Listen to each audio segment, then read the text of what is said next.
Assalamualaikum warahmatullahi wabarakatuh. Kali ini saya akan menyampaikan implementasi bimbingan dan konseling dalam kurikulum 2013. Peran dan fungsi bimbingan dan konseling dalam implementasi kurikulum 13.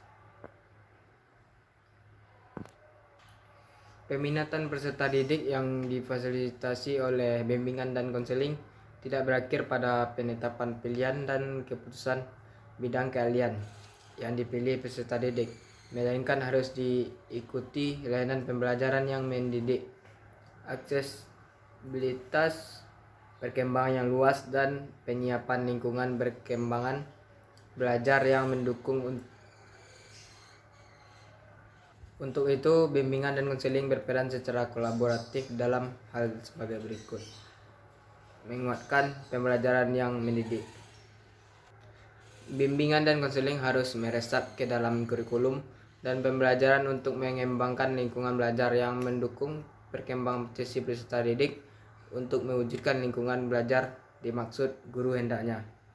Yang pertama, memahami kesiapan belajar peserta didik dan penerapannya prinsip BK dalam pembelajaran. Yang kedua, melakukan asesmen potensi peserta didik. Ketiga, melakukan diagnostik kesulitan perkembangan dan belajar peserta didik. Yang keempat, mendorong terjadinya internalisasi nilai sebagai proses individualisasi peserta didik,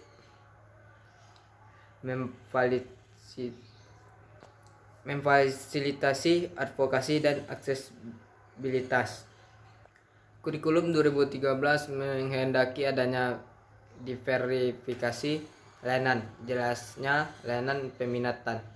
Bimbingan dan konseling berperan melakukan advokasi aksesibilitas dan fasilitas agar terjadi diferensiasi dan berdiverifikasi layanan pendidikan bagi pengembangan pribadi, sosial, belajar, dan karir peserta didik. Untuk itu, kolaborasi guru, bimbingan dan konseling dengan guru mata pelajaran perlu dilaksanakan dalam bentuk memahami potensi dan pengembangan kesiapan belajar peserta didik, merancang ragam program pembelajaran, dan melayani kekhususan kebutuhan peserta didik, membimbing perkembangan pribadi, sosial, belajar, dan karir. Dalam konteks ini, kolaborasi guru, bimbingan, dan konseling dengan guru mata pelajaran hendaknya terjadi dalam konteks kolaborasi yang lebih luas, antara lain kolaborasi dengan orang tua, keluarga, kolaborasi dengan dunia kerja dan lembaga pendidikan, intervensi terhadap institusi terkait lainnya. Dengan memperlihatkan konsep peminatan, dipahami bahwa pada satuan pendidikan SMA dan SMK terdapat kelompok mata pelajaran peminatan studi meliputi peminatan akademik. Memperlihatkan pengertian fungsi dan tujuan di atas tingkat arah peminatan yang perlu dikembangkan sebagai berikut. Arah peminatan pertama perlu dikembangkan pada siswa SD dan sederajat yang akan melanjutkan pendidikan ke SMP sederajat. Mereka dibantu untuk memperoleh informasi memilih. Arah peminatan kedua perlu dikembangkan kepada siswa SMP sederajat yang akan melanjutkan studi ke SMA sederajat atau SMK, maka dibantu untuk memperoleh informasi yang cukup. Arah peminatan ketiga umum perlu dikembangkan pada siswa SMA sederajat untuk memilih permintaan akademik, peminatan akademik, pilihan dan pendalaman mata pelajaran lintas peminatan, serta pilihan arah pengembangan karir.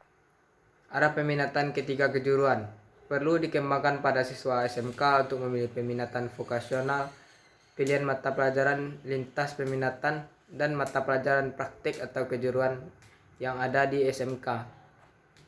Arah peminatan keempat perlu dikembangkan kepada siswa SMA dan SMK sederajat yang akan melanjutkan studi ke perguruan tinggi.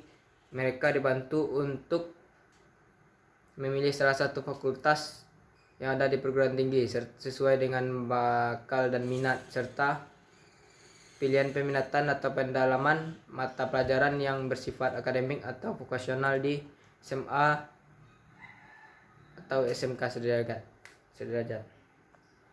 Sekian, terima kasih. Assalamualaikum warahmatullahi wabarakatuh.